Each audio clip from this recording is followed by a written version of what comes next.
Hello, everyone. As much as it might distress us, our boys are future men. Welcome, everybody, to today's edition. Future Men by Douglas Wilson. The subtitle reads Raising Boys to Fight Giants.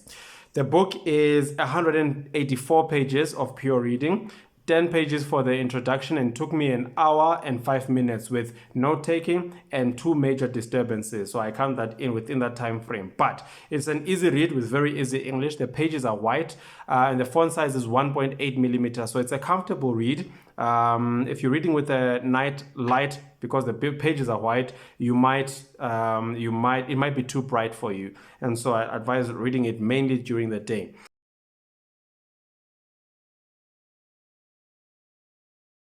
So, who is this book for? I think it's for young men, particularly because I think it will reframe for you your own manhood and how you think about it, right?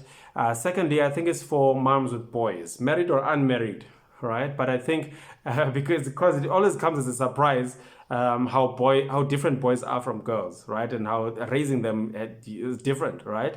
And I think also it's for mentorship figures or father figures because I believe that it provides a good framework or foundation for discipleship, okay, or mentorship into manhood. And I also think that it is for fathers because there's an expectation that because you are a man, from your own experience, it should come naturally and you should know exactly or intuitively how a boy works. No, but there's different spectrums to masculinity, and therefore it doesn't come naturally.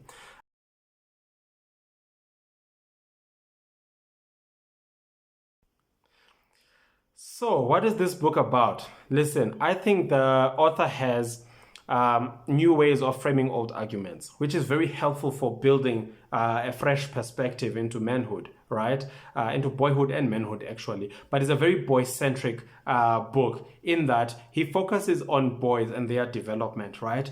Not in a gung-ho way, hey, we're boys and we're great. No, but in a very objective way, in that he pulls scripture and the mandates given in scripture with regards to how boys become men, or how how we should shape masculinity, or what the shape of masculinity is.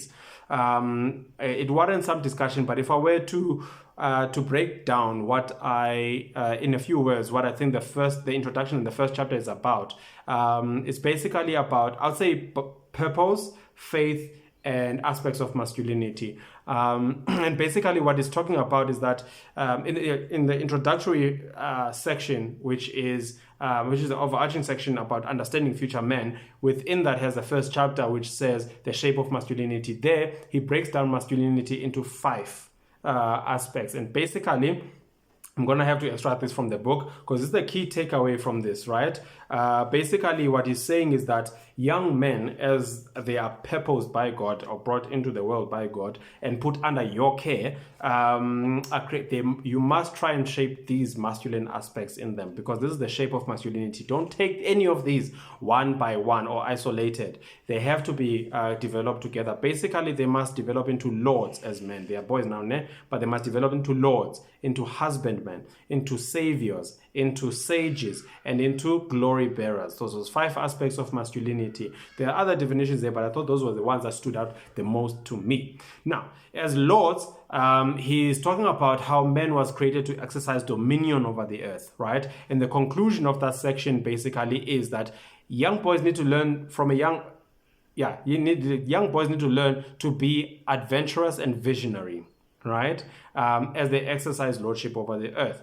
And secondly, they are to be trained to be husbandmen. Basically, they are created not only to discover and to conquer new worlds, but actually they are to make those worlds flourish. So after they have done the work of conquering and subduing, they must learn to settle down, right? And the conclusion of this section is that boys must therefore learn to, or be taught to be patient, to be careful, and to be hardworking, right?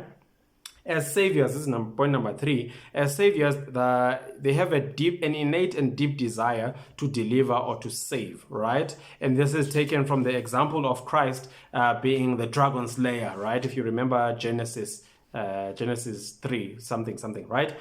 Basically, that he would slay the Satan, right? But the conclusion of this section is that boys must learn that growing up into manhood means you are growing up to fight in a great war, right? And therefore they must be equipped with tools to fight that war from an early age, which means they must learn to be strong. We must teach them to be sacrificial, to be courageous, and to be good. You see, it's not what you think, ne? So don't take this in isolation. Number 4 is sage. Basically, young men must grow in wisdom. Young boys must grow in wisdom, right? And the conclusion of this here, in fact, the key aspect of this is that we must therefore teach these boys that masculinity, right? We must teach them, the masculinity of study, of intellectual discussion, of learning of books, etc., right? And this is a part of the shape of masculinity, right? So some of us are more intellectual than we are physical, you see. So it doesn't mean we're less masculine. It just means that that's the case, right? There's a spectrum to masculinity. And the conclusion of this section is that boys therefore must learn to be teachable, to be studious, and also to be thoughtful. And lastly, they must learn to be glory bearers. Basically, this aspect of masculinity is the fact that they carry the glory of God, right? And therefore, they must learn. The conclusion of this is that they must learn to be. They must learn to fulfill their responsibility of being representative of families, of companies, of churches, of sports teams, right? Responsible and also holy. Right, I like this, and I'm going to conclude with this excerpt from G.K. Chesterton's book, not book, but the poem. Right, it says, "If I set the sun beside the moon, and if I set the land beside the sea, and if I set the town beside the country, and if I set the man beside the woman, I suppose some fool will talk about one being better." So with that being said, if you ever pick up this book, Future Men by Douglas Wilson, we are aunts, uncles, mentors, fathers, priests, pastors, we are all of these things. And so we will at some point, some way, deal with future men. Young boys who are to be future men. If you ever pick this up, I hope it's a blessing to you and to those various ministries that we end up entering into. And may it find you and bless you. Thanks.